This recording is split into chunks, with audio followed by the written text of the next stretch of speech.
Water, a symbol of the Holy Spirit. Water is essential for life.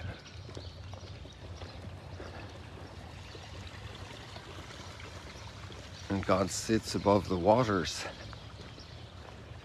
Biblical imagery and all the work of the public life of Jesus centered here at the water of the Sea of Galilee, fed by the water of the Jordan River. There's always a blossom, red flowers.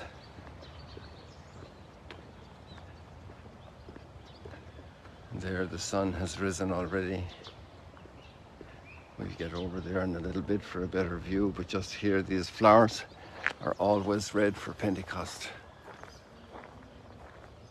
Last year they were just on the verge, but this year they're much more advanced, and some years it's almost all red, and it will go completely red. And here we find ourselves standing beside this reminder of a great woman of the Holy Spirit who was overshadowed by the Holy Spirit. And of her was born the Word made flesh by the working of the Holy Spirit.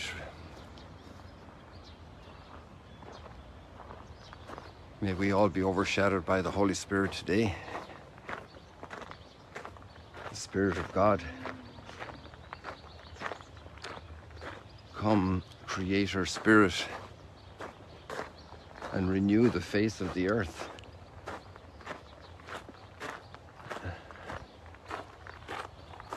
A lot of people stumble at the incarnation, but it seems that more people have easier access to accepting the Holy Spirit, as much as on the other hand we often ignore the Holy Spirit and disregard the Holy Spirit's promptings in our lives.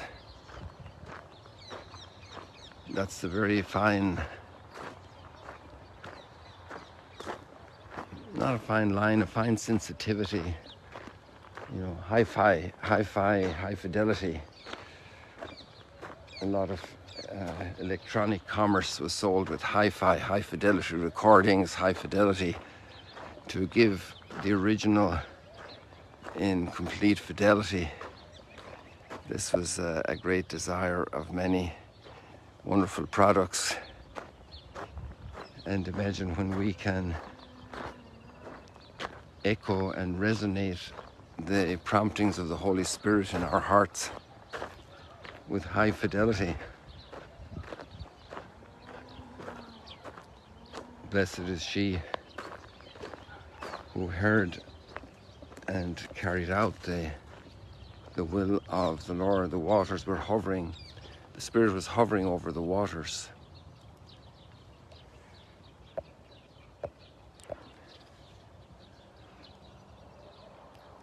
Just said goodbye now to a volunteer. Otherwise, another good place would have been to go up to the harvest fields, which are just harvested up here, the wheat harvest. This is one of the major biblical roots of this celebration, the wheat harvest.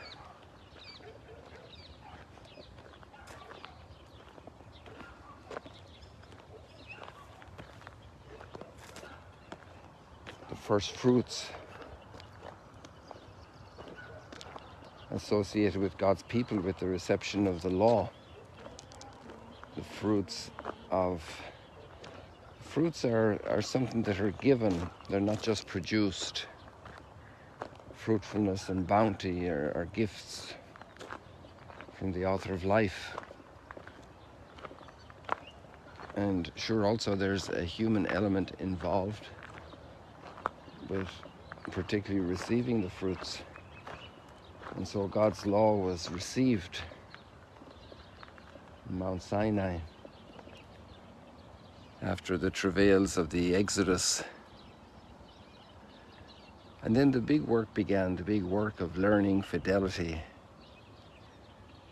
to God's gifts, to the first fruits, that they would flourish and grow and develop.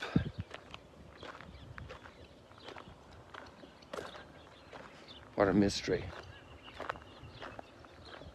And then already on the first day of the resurrection, we have that text in John's Gospel that Jesus breathed on them in the evening of that first day, saying, "Receive the Holy Spirit."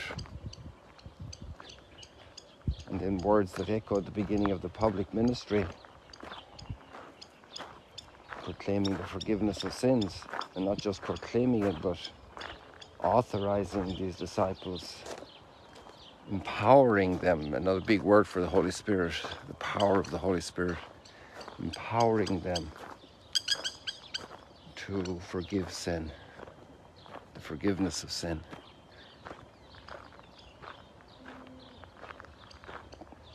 A commentator explained in her presentation, it's in German, so I'm not sure if it's much point sharing the link, Dr. Nina Herman, about just recently, this week, that were it not for Pentecost, the work of salvation wouldn't be complete. This is the purpose of the whole work of salvation. The whole development, the calling of Abraham, right up to even the resurrection and the ascension. Because God wanted to dwell with us. He always did. He wanted to walk with Adam and Eve in the garden. He accompanied Noah in the ark with his primordial creation represented there, with some representatives of each species.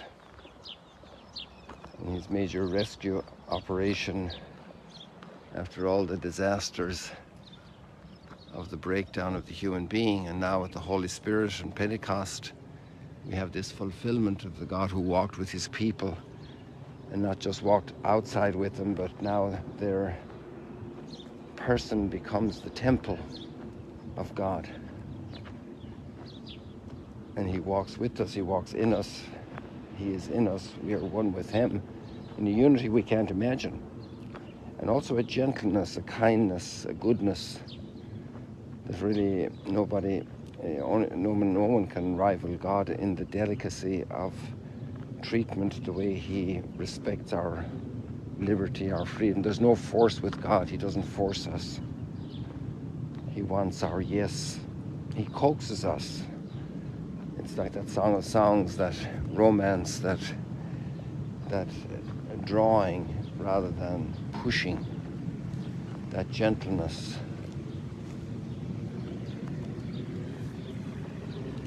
Adding a little drop of water to a plant and giving it time to come back to life.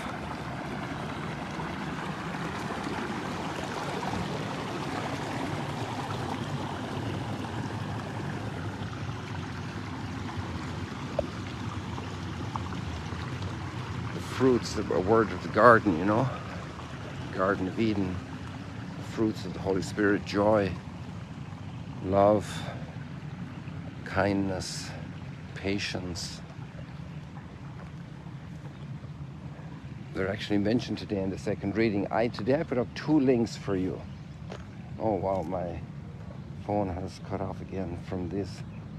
I was going to go through the list of the fruits for you. There's also a list of the works of the flesh, which are expressions of the utter selfishness of the human heart, instrumentalizing all the good potentialities given to the human being, but instrumentalizing them for evil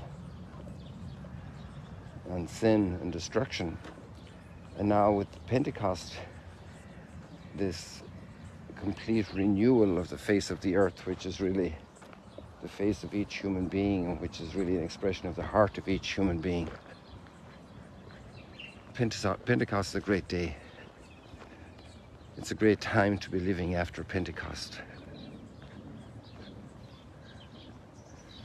Pentecost is the flowering of grace, bringing all its bounty. You know, we see the bounty of nature, all these little chirping of so many birds.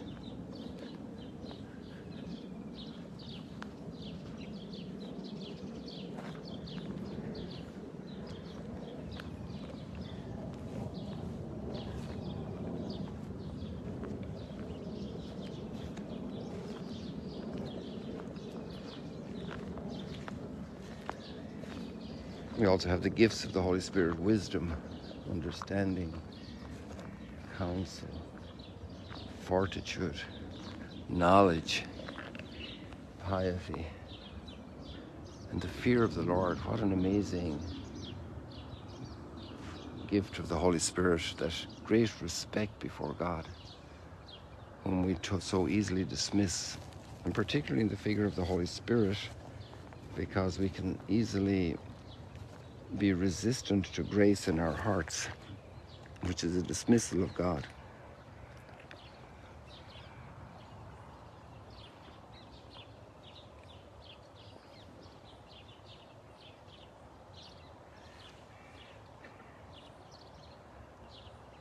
There was a beautiful white crane would have worked lovely for an image of the Holy Spirit, right? The dove.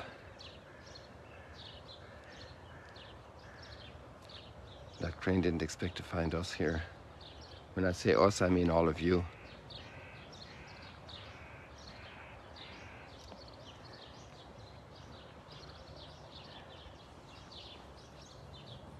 A life lived with the Holy Spirit, the transforming power. We're all called to be saints, every single one, every last terrorist, every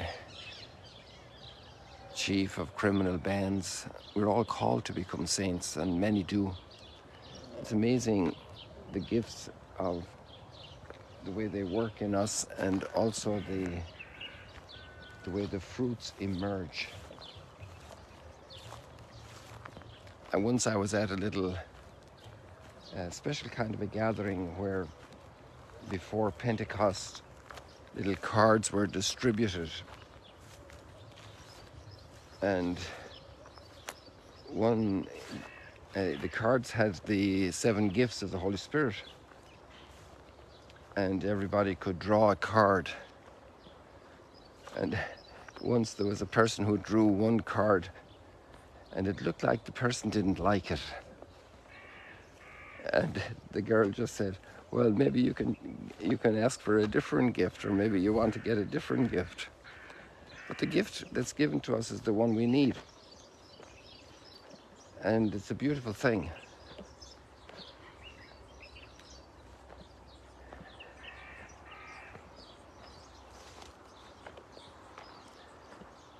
And there are many different gifts. And these gifts are given according to God's own good love and plan for each one of us, and to discover the gifts we have and to put them there for the service of others.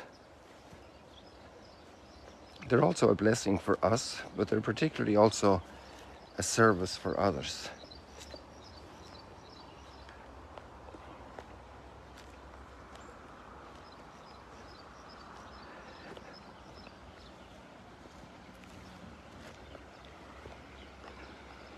It's a day of great rejoicing, a day of great renewal. It's also a challenging day for those who receive the Holy Spirit and those around them who may not have received the Holy Spirit in that way. Because Peter goes off then and explains everything to all the people who are astonished at the phenomenon of Pentecost. And they're astonished over the fact that they're all speaking these languages everybody can understand, counter to the experience at Babel, the Tower of Babel. Some people call our culture today a Tower of Babel. But we don't have to be condemning. We can listen and hear the cries of need, the cries of pain, and we can bring in our little gift to help somebody, to bring sense, to bring harmony. And the Holy Spirit is the source of harmony. That's one of the lines Pope Francis repeats quite often regarding the Holy Spirit. There are so many differences, so many challenges, and the Holy Spirit brings the harmony, the unity. And it's beautiful when there's a will for that, a will to receive that gift.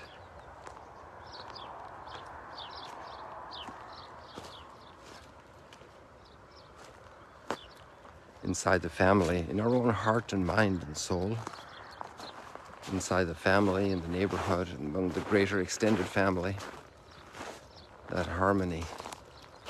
Here we have trees and earth and sand and water and air and the fire of the sun, all in a unity for life. There's so much here. I put up 2 links for you today. One with the readings for today. I encourage you to ponder them. And there's another link for all the readings, because there was a whole set of readings for the vigil yesterday evening, for an extended vigil. And in some countries, I remember in Germany, Monday, tomorrow, is a day also of celebrating Pentecost, because there's so much to ponder and to enjoy and to rejoice over. So I wish you a great indulgence in the company of the Holy Spirit today. God bless you. See you later, alligators. Blessed Feast of Pentecost.